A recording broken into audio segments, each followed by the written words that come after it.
Truth requires brutal honesty. I need to come into the present and say to myself, I am not what I'm pretending to be. Sometimes, in order to procure favors, I uphold a pretense. That pretense is not truth, it's a lie. I need to cut through it. Sometimes I make a mistake. In order to cover it, I say 10 more lies. It is a very deceptive situation. The first false utterance or lie is like a cool breeze brushing against our cheeks. Before we know it, we are drawn into the eye of the hurricane, and we are sucked so well that we don't even know we are in a hurricane and a web of deceit in which we are only deceiving ourselves.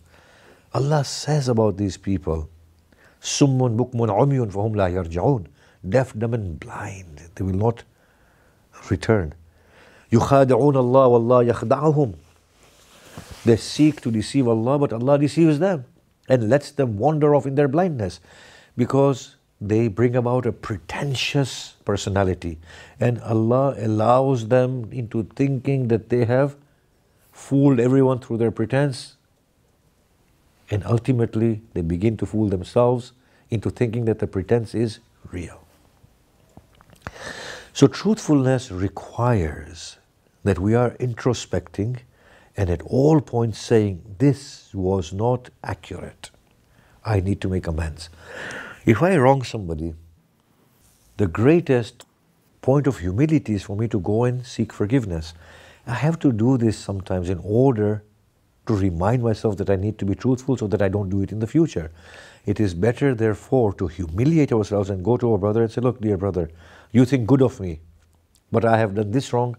I have said this about you behind your back. I need you to forgive me. There was no need for me to come to you and acknowledge this, but there was an inner need in myself. You didn't have this need, I have this need to disclose to you and for you to forgive me. That humility in itself is something that is therapeutic to the soul. When we look into the mirror, we only see what we want to see. Even the mirror does not reflect what me and you really are. And the hadith is so true that the bravest of you is the most truthful of you. It is only the most brave who can say, oh Allah, this is what I am. This is who I am. Accept me the way I am and allow me to grow and nurture me. Imam Zainul Abidin says, oh Lord, many a times I intend to wake up at nights and pray, but then sleep overpowers me. He said, oh Lord, is it that you do not want to see me stand before you? Have I become that displeasing to you, O my Lord? To become that brutally honest and that brutally truthful. In any case, there are certain ahadith encouraging truthfulness through a positive way. So Ali ibn Abi Talib salamullah alayhi says, truthfulness does not cut short our sustenance nor hasten our death. And therefore, the greatest act in the way of God is to speak the truth, not fearing the cutting of sustenance. If we are working for somebody who does something very wrong, we should not try to appease them by justifying them. We should say, look, this was wrong, with the full knowledge that the one that is sustaining him and me through him can sustain me nonetheless. Imam Ali says, by speaking such truth, no sustenance is going to be cut short. And by speaking the truth in front of an oppressive, tyrannical leader, your death will not be hastened. So the greatest act of righteousness and bravery is to speak in front of a tyrant and to say to them that you are wrong. You cannot kill people or terrorize people or oppress people to the extent in which you are. But to know that whatever Allah destines shall come to pass. What makes it easier to be truthful is to know that life and death, sustenance, health and sickness, popularity and humility, all of them are exclusively in the hands of God. And nothing happens without His consent.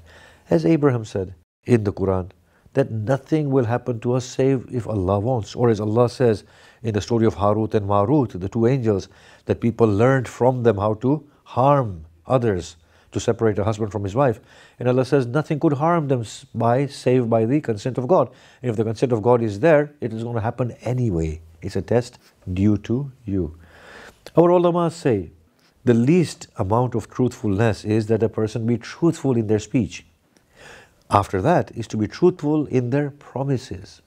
But the peak of truthfulness is that in the inner world, a person's thinking is truthful. That they acknowledge to themselves that here I need to be truthful and to keep themselves in check and balance. The hadith says that when a person becomes very, very truthful, then the dreams that they have are also true depictions of future events that are going to take place. And when they speak something, it is likely to happen. And then, of course, this world of ours, this beautiful mother of ours, she's awake, she's alive, she's aware of herself and conscious.